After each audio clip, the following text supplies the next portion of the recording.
How do you actually remove addictions, including adult content? Many people nowadays make videos on how to do this, but all they talk about is mindset, motivation, discipline, and all these things are nice, but at the end of the day, when you lose motivation, you fail because you have no idea what to do. You have no action steps. You don't exactly know how to fix this, which is why I created this guide. I will tell you exactly why you're addicted and how to destroy this by understanding the foundation of the addiction. And you'll destroy the addiction feeders that you might not even realize, which I'll tell you how to do. But let's start first with how it all started. You might say, well, that does not matter. Like, who cares on why it all started and how it all started? Nobody cares about that. But if you have no idea on how it all started, you will eventually fail, because you have no idea how it all started. So how would you know on how to end this? So think about this for a second. The people that introduced you to adult content, the people that introduced you to all this nonsense, the location, your phone, your room, these things are probably still inside your life. And you might say, well, how do I remove them? Or how do I spot these things? I'll tell you exactly later in the video on how to do that. But if you have no idea on what caused it, you'll have a really difficult time on removing your addiction. Now, the second thing is, why did we start this? Why did we start fapping? Why did I do this? I could have been great, but no, I fapped. It's simply because of something called fear. You were afraid to stand out. You were afraid to be left out. You were afraid to be called weird. So you did whatever they did, and now you're here struggling with this shit just because you followed people with emotion, not with intelligence. This is a perfect example why you shouldn't follow people with emotion. That's how you know that your life is gonna be destroyed, because you have no idea why you're following. You're just following them. Now, all of this happened simply because of your access and the environment. If you look at your life for a second, you can now watch adult content in 20 seconds. You can search up some random garbage. 30 years ago, that wasn't the case. They had to go through all this random shit. They had to go to stores. They had to buy tapes. They had to expose themselves to public. So they didn't want that shit. So they just didn't do that. There was so much friction between them and the addiction. And eventually it just made them not do that stuff. But the present is pretty damn bad, because you can do all of this in 20 seconds and nobody will ever know. Think about this. Do people know that you're watching these types of videos? Do people know what you're struggling with? No, because you can do that in private, which is not really private. I'll make a video on why that isn't really private. But this is just the environment and access. If this wasn't the case, if you weren't in that friends group, if you weren't in that school, if you didn't have a phone, none of this would have happened. Or most likely not, right? Something can happen, of course. Now, the reason why you keep doing it, this is really important. It's simply because the addiction is an artificial replacement. It has all the things that your mind wants. It has all the things that you want from life. Think about this. What does a game have? It has a mission, it has status, it has currency, it has money, it has all of that stuff. It has a cool story, it has friends, it has cars, it has all those things. And your mind does not see the difference between real and fake. It just sees whatever it sees and it believes in it. Why do you think you get all these emotions when you play a game? Because it believes it's real. Now you might say, well, why does this matter? Like, why should we know this? This can change everything about you, because once you understand this, you'll know why you feel like shit. You will know why everything feels miserable, why work feels unbearable. It's simply because of your dopamine baseline. Everything feels unbearable because your dopamine baseline is maxed out. Your brain is used to that activity. Your mind just doesn't see it as necessary, because it can just do that on a phone or on a screen. It can play some video games and get the same emotion. So it sees no purpose in doing the actual hard work. And you knowing all of this, you struggling with this, might not change much, because you don't actually have friends that understand your addiction. You don't have people that understand how to fix this, which our brotherhood provides, of course. But your friends, the people around you, they don't actually know how to fix this. They don't know. They might tell you to just stop playing video games or just stop jerking off. And this advice is so simple, and we all might agree, but there are no action steps. Like, how do we actually do that? It just never works. And then you're just addicted, and you're in this loop because your mind sees a reward and it relieves your pain. And that keeps on going. You get an urge, and then you tell yourself that you're gonna quit. But the next day you get an urge again, and you're back in the loop. And most people never break free. Think about how sad this is. Most people will never break free from this. 80% of people that watch this video will not break free because a lot of people will click off, all right? A lot of people have already clicked off because their dopamine baseline is completely messed up. If you paid attention, dopamine baseline will make everything unbearable if it's not fun, right? So if you're still on the video, congrats, you can still achieve something in life. But most will never, they will never break free. But it's possible, which I'll tell you later in the video on how to do that. Now, before we get into the interesting stuff, you have to understand that a lot of you have a wrong belief. So if you have been failing your entire life, that's all you know, you will believe that you are a failure, that you cannot escape this. You will not have any knowledge on how to quit this. You always try to escape this using the same bullshit every single time. You keep watching these videos, but you never escape because you're always using the same meta, the same knowledge. That's insanity. That's stupid. If you want to achieve something and it doesn't work with the current information, you gotta use different information. You gotta expand your reality. You gotta become smarter. Once you just start exposing yourself to more things, which is this video, you're learning more things. Now, this was my life for many, many years. I tried quitting many things, but I always failed. I always watched these motivational videos on how to quit this. I watched David Goggins, I watched Andrew Tate, Huberman, all these things, right? But I failed because that's all I consumed. It was always the same knowledge, just repurposed. It's always the same. Think about your whole life. Everything is the same. It's just in a different format. Everything is the same.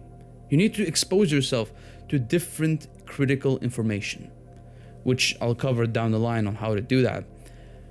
But the more you do this, the better your life will be. Mark my words. Now, this is when things are getting interesting, all right? What to never do when quitting. This is the most important part that you have to follow and really pay attention, because most people have already clicked off and they probably relapsed. They've done a lot of crazy shit, right? But what I don't want you to do right now is count the days. If you want to quit this, if you're serious about this, you have to leave everything behind that is related to the addiction, all right? So no, not November, screw that shit, all right? Don't do that. Uninstall all the blockers, uninstall all the apps that promise you that you're gonna quit this. Remove those things. The whole point of quitting something is to abandon it. You're not supposed to create a challenge upon that. It is supposed to be a complete abandonment. And it's pretty hard, but I'll teach you how to do that later in the video. But if you do this, you're not gonna go far, right? And this was my life, right? I counted days. I was on like day 100, day 60. I was on day like 200. But I always relapsed because that's all I was doing. I was just counting my days until the next relapse. It's just so gay if you think about it. It's pathetic. Now, the next thing that I don't want you to do is quitting at once. It's possible if you're David Goggins. But last time I checked, you're not David Goggins. You're not, all right? So stop acting like that. You're not that tough. If you were, you wouldn't be watching this video. I would be learning from you, but that's not the case here, all right? So stop quitting at once because your mind is too dependent on the addiction. You need to start slowly. You need to use the ways that I'll teach you later in the video. But if you quit at once, you're not gonna feel great, all right? You're gonna feel like shit for like a week, and most people quit during that week. If you go past that week, you'll succeed, but most don't succeed. Now, the reason why you always relapse when you try to quit at once is because there is no replacement. Think about your whole life for a second. What would you replace your addiction with? Nothing. You have no idea how to achieve your goals. You want to become something, I know that, but you have no idea how to achieve these things. You have no actual plan. You have no system. You have no routine. Your whole life is just chaos. And when that happens, you just do random shit, and eventually that random shit turns into a relapse, and you don't want to do that. So you really have to pay attention to your system, to your routine. If you don't have these things, it's a recipe for a relapse. So start creating a system. Now, this is where shit really gets interesting, all right? Many people have already clicked off by now, and that's okay. They're meant to be losers. You're not, right? You want to succeed at this. If you understand this, you'll change forever. You'll see addiction like nobody else. It will unlock the awareness that nobody has, all right? So let me give you an example here. Let's say you haven't watched adult content for a couple days, couple weeks, maybe a couple months, and then for some stupid reason, you decided to scroll. Now, when that happened, you didn't have any intention to relapse. You didn't think, oh yeah, I'm just gonna relapse when I scroll. That wasn't the case. You just scrolled because you were bored, right? So you've been scrolling, and one thing after another, you start thinking about things that you used to do back in the days. That scrolling, it basically reminded you of things that you're not supposed to be reminded of. You know exactly what I mean? You start remembering things that you should be forgetting. All the adult content, all the models, you just randomly start to remember because the algorithm knows exactly what you want. It doesn't care what you need. It doesn't care what your goals are. Its main purpose is to entertain you. And it knows exactly how to do that because it knows you better than your mom and dad. It knows you better than you yourself do. It knows you better than anyone. So it'll know exactly how to trigger you pretty damn fast. And that thing, it can turn into a bit more scrolling. And that a bit more scrolling leads you to searching bad things. You start searching some questionable things that you shouldn't be searching. And that leads you to a huge urge because that reminded you of something really, really nasty. And that led you to a relapse. Now you see how scrolling led you to this entire relapse thing. Only a bit of scrolling, and you might think, well, how is this possible? This is not an addiction trigger. This is beyond that. If you identify what reminds you of your addiction, if you identify the locations, the phone, the apps, the friends, your whole life will change because you will just not do them. All right? All of your relapses happen because of this. If your addiction feeders didn't exist, all of this would collapse and you would not relapse simply because of an addiction feeder. So identify at least 3 addiction feeders and don't do them for a week. And you'll see exactly how much your urges have decreased. It is absolutely insane. When I stopped scrolling, which is one of the biggest causes for relapsing, everything just became better. My whole life became brighter. My dopamine baseline, it got reduced to its normal state. Everything felt better. My work was better. I could focus better. Everything is just better when you don't scroll. Scrolling is not just a waste of time. You have to keep this in mind. When people say, oh, scrolling is just a waste of time, that's the least of your concern. All right, you are already wasting time. But the mental effects that it causes is pretty damn horrifying. If you actually think about it, it doesn't matter how much self-improvement you've been doing. It doesn't matter how many years, months, decades. That shit will remind you of things that you never want to be reminded of. All right, and you'll be back into your old habits pretty damn fast. So identify that and write them down on your notebook. And don't do them for a week. Now, some examples if you have no idea on what your addiction feeders are. Checking your phone in the morning. All right, so let's be honest. A lot of people, they wake up and they use their phone immediately and they start just scrolling randomly without intention of scrolling. It's just a complete habit. They just start scrolling and that leads them to scrolling a bit more and their whole dopamine baseline is completely screwed. And then they just live like losers and that lifestyle leads them to a relapse. It is absolutely pathetic. You should never scroll in the morning or evening. Now, the third feeder could be certain apps, right? Like Instagram. If you're not using Instagram to post, what the hell are you doing, right? Use WhatsApp to text people. Stop using IG. Have you seen the For You page on your IG profile? Absolutely pathetic. It has all these models. It has all this crap that always reminds you of all this nonsense. Use what you need to use. Don't use what you want to use. Now, the fourth thing that you shouldn't do is eating junk food in a relapse location. Junk food already causes brain fog. A relapse location reminds you of what you've been doing for the past years. It's a perfect recipe for failure. Why should you do this? Stop eating junk food and spend as little time as possible in the relapse location. Now, the fifth thing, you shouldn't hang out with friends that encourage you to do this. You shouldn't hang out with friends that do this type of stuff. If you want to get rid of all of these addictions, but your friends do that, I'm sorry to say this, but your friends have low intellect. They don't know how to think properly, and they have no idea what's up to come. But you know, and that's not pretty, all right? So if you can, just take your own path and go your own way, because that's the best thing that you can do to save yourself, which is why I created my brotherhood. If you want to join, you'll see many, many benefits. Now, the sixth thing that you shouldn't do at all is having no routine. If you have no routine, if you have no idea what to do, because that's the life of many, many people. They have no idea what to do outside work or school. And they just do all of this nonsense. They relapse, they play video games, they watch movies that they don't even like. It's just nonsense. And then they question themselves like why they're losers. Once you build a routine, a system, everything will be better. And you can do that on a Google Calendar in like 5 minutes and you'll see insane improvements. Next thing, doing nothing in a relapse location is probably the worst things that you can do. It's just like eating junk food in a relapse location. It's probably the worst thing that you can ever do inside your life, right? If you don't know what to do, create a plan. As simple as that, and I can help you with that inside our Discord. Now the last thing, staying inside your comfort zone. So all the things that I'm mentioning here, actually apply them, fix them, use your mind, go out there, fix it. Because once you start doing this, things will take shape. You will be better. I guarantee you that. And most people will not do this, right? Most people have already clicked off, they're doing nothing in life, they're playing video games. They will never succeed at this. I guarantee you. They will stay losers for many, many, many years. Now, this is where things really, really get interesting. Because if you understand this, you will feel like a time machine, all right? This will allow you to look at things 10 steps ahead of everyone.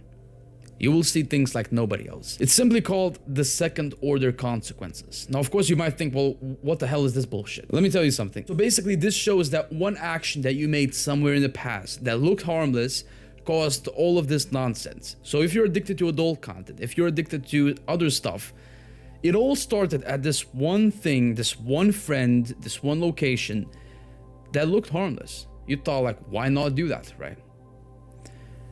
You did that, and that friend showed you some strange stuff, right?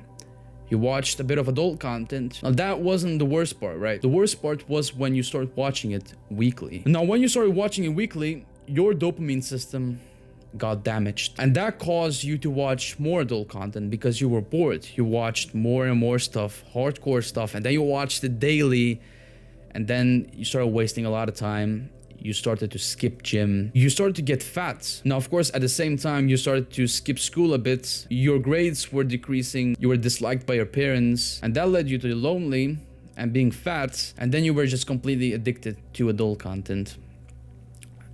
And that's how it usually ends. Most people just disconnect from this world, and that's the story of their life. All because of this one action, this one friend, this one school, this one location, right? Something caused this that looked harmless. Nowadays, if you want to start something new, fast forward 10 steps. Look at what the actual consequences can be. Because once you start looking at it this way, you will be way more careful, and you will not make as many shitty decisions in life. You will actually know how to play this game once you look 10 steps forward. It's like being a grandmaster at chess. A grandmaster of chess, he predicts many, many moves way before he even makes those moves. That's how you're supposed to live life. Now, this might sound like sad and depressive. People just say, oh, just live in the moment, right? Just do that. But when you look at their life, they're losers, they're stupids, and they are lonely and fat and unhealthy. Nothing about them is good. So if you apply these, you will see future consequences like nobody else. Think about that for a second. How good does this sound? You will look at future like nobody else. That should motivate you by itself. Now, this is a graph that is pretty damn simple and it's so easy to understand. So it all starts with the second order consequence, all right? So you just start this one little thing that looks harmless, and then something feeds the addiction, which is watching it weekly, and then it just spirals out of control, and then you just get addicted to it, and that's how it all ends. Pretty damn simple, but if you just avoid this second order consequence, if you just look forward, if you do not just live in the moment, you will see a lot of opportunities and you will see what might destroy you. So that is really, really good. Now, what I want you to write down right now is that every addiction starts with something that looks harmless, and every addiction is fed by things that you do on a daily basis.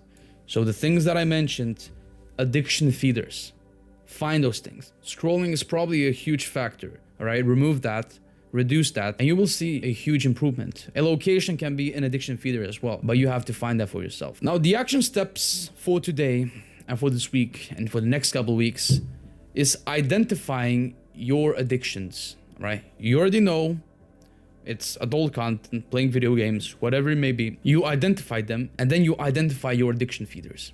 Do that, write them down, And don't do them for a couple weeks, right? Don't do them for a week. It's way easier to just not do these things and not relapse. But what you're doing is you rely too much on motivation, on discipline. These things are not that good. All right. You need to know how to destroy the foundation of each addiction. You need to know how to destroy the system of each addiction. Now, the next thing I want you to do is identify your environment. If your environment encourages you to relapse, change it up, right? Go to a different house. I know you cannot do that probably, but change your room up. Have a different aesthetic.